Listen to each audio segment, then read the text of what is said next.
Happy New Year po mula dito sa Cherry Hill, New Jersey. Alas 7:30. 7:30 ng gabi at mag-isa na ako dito sa bahay. Umalis na yung mga kasama ko sa bahay. Pasensya na po kayo at gumagaling pa lang ako mula sa pagkakasakit ko. Today is Wednesday night. So, nung Monday, pumasok ako pero hindi ko na kaya. Masamang-masama talaga yung pakiramdam ko. Yung pala, meron na akong lagnat na 38.8, 38.6. So, mataas na yung lagnat ko.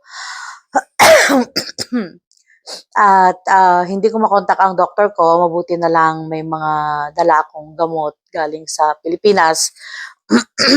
So, uminom ako ng mga pang-ubo, uminom ako ng mga pang-allergy, kung ano-anong mga ininom ko. Hanggang kahapon is tumawag ako sa doktor ko and wala pala talaga yung doktor ko. So, kahit email ako ng email, kaya pala hindi sumasagot kasi wala siya. So, ang gusto nilang gawin ko is pumunta sa urgent care. Ang urgent care po dito is parang yun ang, kumbaga sa Pilipinas, mga clinic natin. May mga doktor. Kaso nga lang talaga, mga pangunahing lunas lang ang pwede nilang gawin doon. At kung kinakailangan kang ipadala sa ER, sa emergency room, ipapadala ka pa rin nila. The only thing is, syempre, masama yung pakiramdam ko. Alangan na magdadrive pa ako papunta sa urgent care, maghihintay pa doon ng ilang minuto kung kailan nila ako titignan. Hanggang kahapon, tinawagan ko ang aking kaibigan at katrabaho na isang nurse practitioner. Shout out, Madam Rowena. Nakiusap ako sa kanya na padalhan na niya ako ng antibiotics sa pharmacy kasi more than 24 hours na meron pa rin akong lagnat. But salamat sa Lord dahil from yesterday hanggang kanina, wala na akong lagnat. At pinapanay-panay ko na ang pag-inom ng Tylenol para kasi pag palalampasin ko ng 5 oras yung hindi pag-inom, talagang masyado pa rin masakit ang ulo ko. Kaya ito. Kaya hindi ako ang mag-host ngayon ng New Year dito sa bahay dahil nga mabuti na yung safe. Pag-uusapan natin ngayon dahil ito sa sorry, so marami tayong ikakat dito kasi yung ubo ko, no? So, pag-uusapan natin ngayon, itong yung sinasabi ko sa inyo na kaibigan ko at katrabaho ko na nurse practitioner na si Rowena, kahit busy yun sa mga trabaho niya, kasi inuuwi niya yun, nagcha-chart yun sa bahay nila. Pinapakinggan niya ang ating videos. So, kahit hindi siya talaga nanonood ng Pugong Biyahero, dahil sa ating pagre-reaction, parang nasusubaybayan na niya yung mga kwento na nakapaloob sa Pugong Biyahero. So, yun nga, sinusubaybayan na niya si Krishna. So, tawa ako ng tawa sa kanya nung huli naming magkasama kami sa trabaho last week kasi tinatanong niya ako, bakit sa reaction mo, sabi niya, si Krishna, sabi mo, parang mahal na niya si Pugong Biyahero. Pero bakit hindi mo sinasabi na mahal na siya ni Pugong Biyahero? Mahal na ba siya ni Pugong Biyahero? Tanong niya sa akin. Sabi ko naman, hindi pa kita sasagutin. Hindi pa kita sasagutin. Saka na lang kita sasagutin kapag sa susunod na video ko. Talagang kinukulit niya ako, ano ba, mahal na ba siya ni Pugong Biyahero? Ayaw ko talaga siyang sagutin. Kasi para manood siya ng video ko, di ba? Manood siya ng reaction video ko. So, ito po ang aking kasagutan. Alright, yun nga po. Bakit hindi ko, sa aking mga reactions, bakit ko hindi sinasabi na mahal na ni Pugong Biyahero si Krishna? No, wala akong definite, hindi ako nagbitaw na ito ay isang kasigaruduhan. Hindi ko sinabing sure na ako, hindi ko sinabing mahal na siya ni Pugong Biyahero, hindi ko sinabing Ito ang sinabi ko sa huling reaction ko tungkol. Si Krishna, sabi ko, subconsciously, mahal na niya si Pugong Biero kasi lumalabas sa kanyang mga actions na hindi lang ito sa teleserye, kung hindi sa mga hindi teleserye na mga videos. So, ayun yung mga bagay na pinakita ko na sa inyo the last time na napansin ko kay Krishna. Ngayon, ito. At sinabi ko doon na I'm very sure na may nararamdaman na si Krishna subconsciously. Huwag niyong kalilimutan yung the word na subconsciously. Whether alam pa ni Krishna o hindi, mahal na niya si Sir Paul. Ganito po kasi yan. Sa mga babae, madaling ma-fall ang mga babae. Madaling mahulog. Madaling umibig ang mga babae. Bibihira yung matigas ang puso or bibihira yung mahirap pasukin ng puso. Yun na lang is yung mga mayroon ng mapait na karanasan or meron na yung mga traumatic experience, negative tungkol sa mga lalaki. Yun na lang ang dahilan kung bakit nagiging mahirap ma-fall o mahulog ang kalooban ng isang babae sa isang lalaki is because of those na mga reasons. But, by nature, madaling mahulog ang kalooban ng babae kasi malambot yung puso nating mga babae. Pakitaan lang tayo ng konting kabutihan. Let's say, for example, ikaw yung babaeng nangangarap na sabi mo sa isip mo, ay, gusto ko yung lalaki na bibigyan ako ng bulaklak at chocolate. Let's say, for example, at bibigyan ako ng isang puting bulaklak. So, kapag merong lalaki na nanligaw sa'yo, at yun ang binigay, hindi lang basta bulaklak, kung hindi ako gustuhan mo na puting bulaklak at chocolate, the tendency, again that tendency is malakas or ang percentage na mafo-fall ang isang babae sa lalaking yon is mataas. Ganun po kasi tayo. Yun ang natura nating mga babae.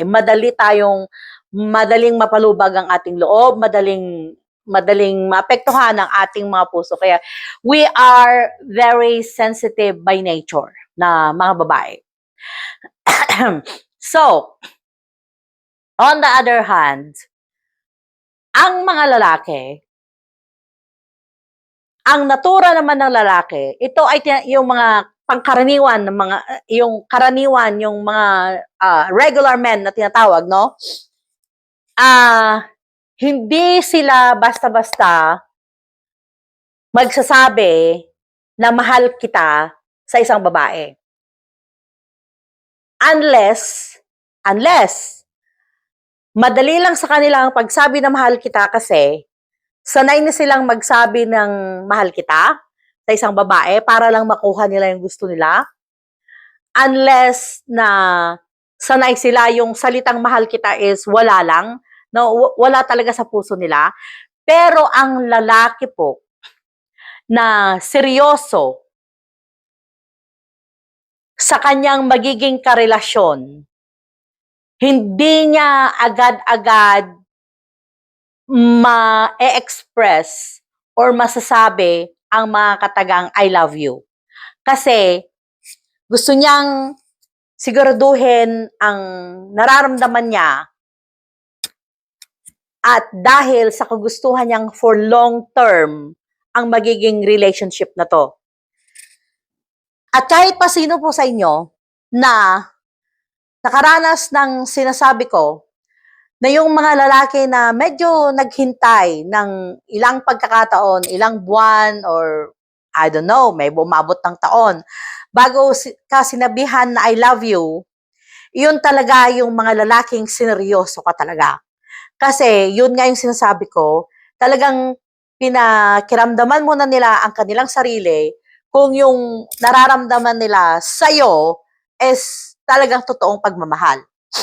Now, yung mga madaling, I love you, I love you, ang bilis mag-I love you, unang-una dahil may gusto sila sa iyo na kunin, may gustong bagay sila sa iyong makuha agad, gusto nila agad na makuha ang loob mo, at basta-basta na lang sinasabi. But again, let me tell you, a real man with a real intention, hindi niya basta agad-agad sinasabi na mahal niya ang isang babae.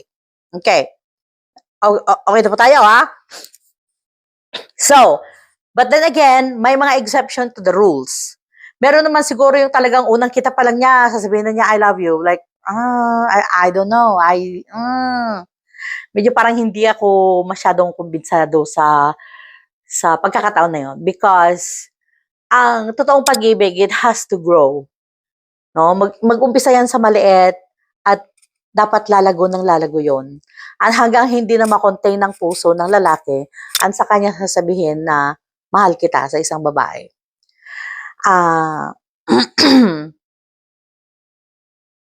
Ang mabilis na nagsabi sa akin ng I love you, mabilis ding umalis. Nakikita agad ng ibang babae at sinabihan agad yung ibang babae ng I love you din. So, ang asawa ko ngayon, siguro ilang buwan bago ko marinig na sabihin niyang I love you sa akin. No, pero yun nga, yun ang ini-explain ko, na ang lalaki na totoo at sincere, ang layunin sa'yo, na bilang babae, hindi yan agad-agad nagsasabi ng I love you. Okay. Now, let's talk about Sir Paul. Si Sir Paul, isa siyang pangkaraniwan na lalaki.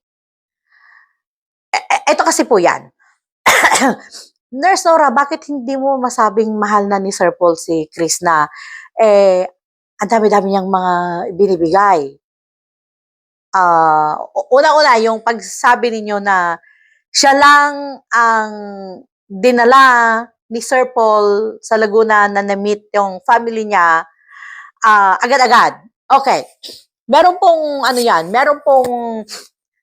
explanation yan. Unang-una, si Chris na is hindi po siya minor de edad. So, yung pagsama niya sa kanya sa Maynila, sa Luzon, as long as sasabihin ni Chris na okay, then legally, walang matatapakan na batas si Sir Paul. Walang manghahabol sa kanya, oy, ba't mo kinidnap? Bakit mo dinala? Oy, ba't mo, walang mga ganon because legal age si Chris na. Kaya yung sinasabi niyo, siya lang yung yes, because among all the scholars na nahawakan ni Sir Paul, I think maliban yata sa, sino na yon yung dinala sa Abra? Oh my God, I forgot her name. But most of them are minor de edad. Hindi mo siya basta-basta pwedeng isama. Kinakailangan pa ng lumakad ng DSWD, kinakailangan pa ng magkaroon ng permission ng parents, ibibigay yan sa DSWD, and then Sir Paul has to have that DSWD consent na pwede niyang dalhin ang isang minor de edad sa Maynila. Kaya yun ay naging madali para kay Chris na isama sa Maynila because nga of her age. Hindi siya minor. She is already of legal age. So, ano man ang magiging desisyon ni Chris na, pwede. No? Kaya yon ang isa sa mga dahilan kung bakit mabilis siyang naisama sa Maynila. Okay, ngayon naman, sabi na naman niya, hindi, mahal na siya ni Sir Paul kasi, tignan mo na, binigyan siya ng TV, binigyan siya ng ref, binigyan siya ng karaoke. Wag niyo pong kalilimutan, yung iba, pinagawa niya ng bahay, yung iba, binilhan niya ng lote, at pinagawan din ng bahay. So, by nature, very generous lang talaga si Sir Paul. Okay. Now, So ngayon, kaya hindi ko pwedeng i-base, hindi ko pwedeng sabihin na hindi ako pwedeng mag-reaction na dahil dinala siya sa Maynila or mahal na siya ni Sir Paul, dinala siya naman sila. Hindi, no, hindi kasi, para sa akin, hindi yun enough. Pangalawa, yung pagbibigay niya ng mga gamit, again, that's not enough. Because by nature, mapagbigay si Sir Paul. So, hindi ko rin siya pwedeng i-base doon nga sa pagbibigay niya ng mga gamit. Okay. Ano pa yung gusto nyong yung pagtawag-tawag niya na may bahay ko, it could be scripted, no? Na maaring script lang to because alam ng Pugong Biyahero at ng Pugong Biyahero team na malakas ang hatak ng Chris Pao sa madla. Okay. So, hindi rin ako pwedeng mag-reaction na sasabihin ko na sa mga bagay na yon is masasabi ko na in love na si Sir Paul. Unang-una, kasi parang November, December, parang 2 buwan pa lang sila na mula nung nagkakilala. Kaya balik tayo sa una kong point. Ang babae, madaling ma-fall. Kaya si Chris na, kahit 2 buwan pa lang sila, is pwede ko nang masabi na subconsciously, hindi ko sinasabing with her open mind, sinasabi ko ito sa maaring alam niya, maaring hindi niya alam, pero mahal na niya si Sir Paul, is because nga dahil siya ang babae dito at madaling ma-fall by nature, sa natura ng mga babae, mas madaling mahulog ang kalooban. So ngayon, kahit 2 buwan pa lang sila, kaya pwede ko nang sabihin, dahil sa mga nakikita ko ng mga actuations ni Chris na, pwede ko nang sabihin na love na niya si Sir Paul. Whether aminin man niya sa sarili niya o hindi, love na niya si Sir Paul. Now, bakit si Sir Paul? Hindi ko pa rin nare-reactionan. Hindi ko pa rin nasasabi na, love na rin ni Sir Paul si Krista. Bakit hindi ko nasasabi? Una-una, hindi ako marunong magbasa ng utak, no? But I only read from the actions. Again, like I said, unang-una, hindi dahil sa pagdala niya sa Maynila. Pangalawa, hindi dahil sa pagbili niya ng mga mamahaling gamit. Eto po yon. Si Sir Paul, napakahirap niyang basahin. Kasi, whether umaacting siya o hindi, parehas yung facial effect niya na tinatawag. Yung mukha niya, wala akong, kumbaga kung maglalaro ng poker si Sir Paul, marami siyang tatalunin kasi halos wala kang makita na pagbabago sa mukha niya kung siya ay nagtiteleserye at kung ito ay totoong video. Kagaya nung galit na galit siya that time kay Mylene. Nag-reaction ako noon eh. Ay, no, Mylene, Ninita. Na yung naghahali-alim pasay pa si Nanay Lorna. Doon ko nasabi na, oy, galit si Sir Paul. Ngayon ko lang siya nakitang nagalit for the last more than almost 2 years na panunod ko sa kanya. Doon ko siya talaga nakitang nagalit. Pero again, kung hindi mo pa kilala si Sir Paul, hindi mo pa alam na galit siya that time. The only reason na alam kong galit siya kasi merong nagbago, nag-deflect sa kanyang tono ng pananalita. Yung intonation niya, hindi siya sumigaw, hindi siya nagtaas ng boses, but something, hindi ko po may paliwanag kung paano ko gustong sabihin, nag-deflect. Medyo parang kumbaga yung rhythmic ng boses niya, ganyan-ganyan lang, diretso lang, whether nag-a-acting yan o regular, diretso lang. Pero that time nagalit siya kay Ninita kasi Nanay Lorna, talagang umakyat ng ganun yung intonation niya, yung tone niya, but not the voice. Hindi yung boses niya, pero yung tone niya. Okay. So, doon ko lang nasabi na galit si Sir Paul. Now, ayun nga yung, balik tayo. Hindi mahirap, erase. Mahirap basahin si Sir Paul kung siya ay nag-a-action, nag-a-acting, or nagre-reaction. Kasi ngayon nga, yung talagang kaya niyang i-maintain ang expression ng kanyang mukha. Yun, that's the word, expression. Kaya niyang i-maintain ang expression ng kanyang mukha.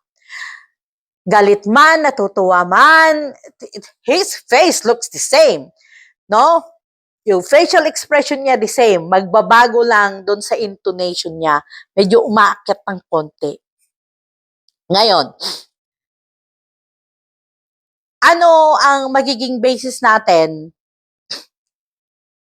Again, like I said, mahirap huliin, Sir Paul. Mahirap siyang huliin. Probably sa ganitong usapin, probably, I don't know, maybe in person, pag kilala ko siya talaga or nakakasama ko siya sa personal, at doon ko makikita talaga kung meron na siyang ibang nararamdaman para kay Krishna.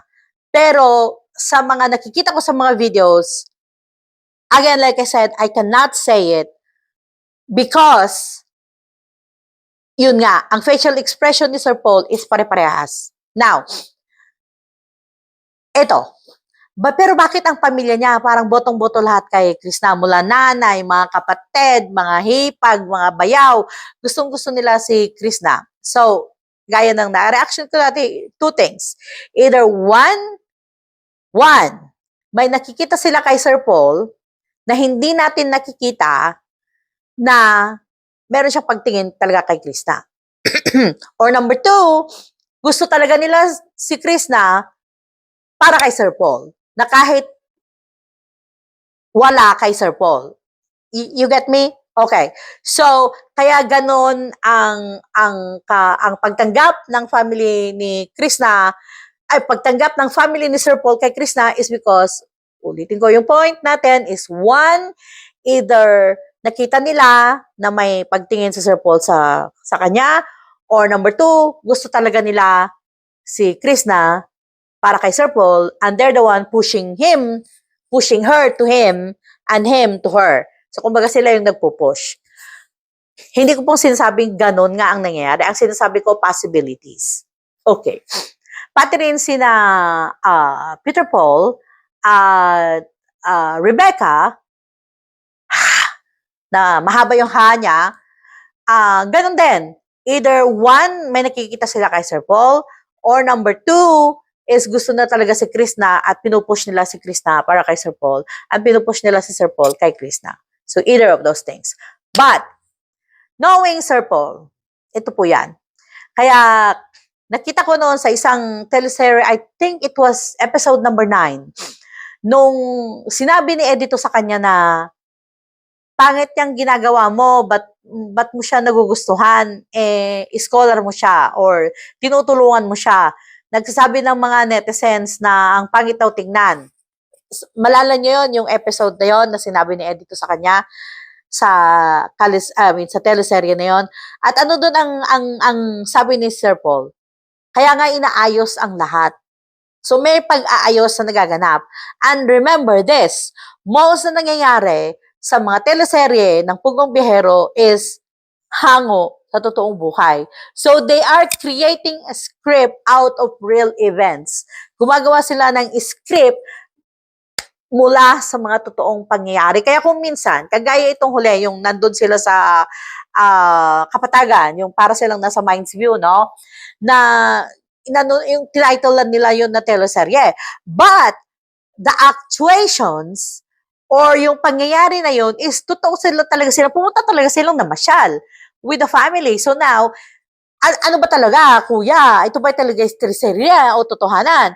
And ito lang ang drawback nito, ito lang ang nagiging negative effect nito, is because merong mga netizens na masyadong sinasapuso at hindi lang, dapat kasi ini-enjoy lang natin yung panonood. Panoorin lang natin, hayaan na natin kung ano yung mangyayari ng mga susunod para excited. Huwag kasi natin pong pinapangunahan. Ang nangyayari, pinapangunahan natin. Para bang dinidiktahan pa nga natin si Sir Paul na, ay, Sir Paul, ang ganda-ganyan ni Chris na, ang sipag-sipag niya, sige na, ligawan mo na, sana kayo na. The same thing din si kay Krishna, no? Pero wag mo kasi nating pinapangunahan si Sir Paul. Kasi unang-una, hindi yan siya nakarating sa kanyang edad kung hindi siya marunong siyang mag-ingat, unang-una. Pangalawa, isa siya normal guy. So talagang hindi mo siya basta-basta pwedeng sabihin na magsasabi siya agad ng I love you kay Krishna. It will take a while. Magkakaroon niya ng mga panahon, kinakailangan niya ng panahon, at lalong-lalo na kung wag natin po silang diktahan, hayaan lang natin na ma-develop naturally ang pagtingin, no? Kung at this time, 2 months pa lang silang magkakalala, kung at this time, talagang mahal na nga siya ni Sir Paul, higit sa gaya ng mga pagmamahal niya kina Mylene, yan, alam niyo yun, kina Jeffrey, kina Ninita, sina Madeline, sino ba, Rachel, Russell, no? Kung ang pagmamahal ni Sir Paul ay humigit na gaya ng pagmamahal niya sa mga ibang mga scholars niya, is up to this point, hindi ko pa po siya nakikita. Kaya hindi ako nagre-reaction na, oh, mahal na siya ni Sir Paul. Kaya po ako hindi nagre-reaction.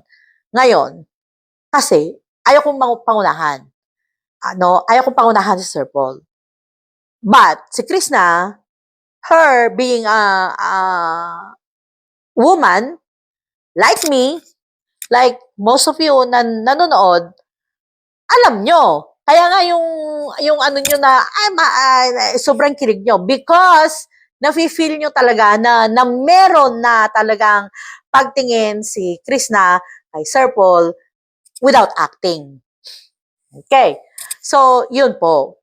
Ang masasagot ko kung bakit until now, hindi pa rin ako nagre-reaction at hindi ko nasasabi na mahal na rin ni Sir Paul si Krishna. Kasi, ito yung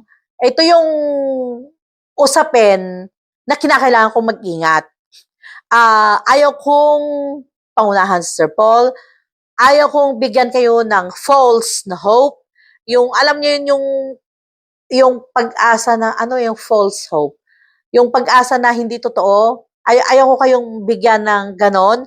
Ang masasabi ko lang po sa inyo is that panoorin natin continuously ang Pugong Bihero team, ang mga teleserye, at maghintay lang po tayo. Sige, okay ka lang dyan na makilig, okay ka lang dyan na magsisigaw, okay ka lang dyan na tuwang-tuwa sa Chris Pao, pero mas maganda po kung wag po nating pangunahan si Sir Paul, mas maganda kung hintayin natin na ang kanyang pagmamahal kusang lalago, kusang tutubo yan, kusang lalago yan.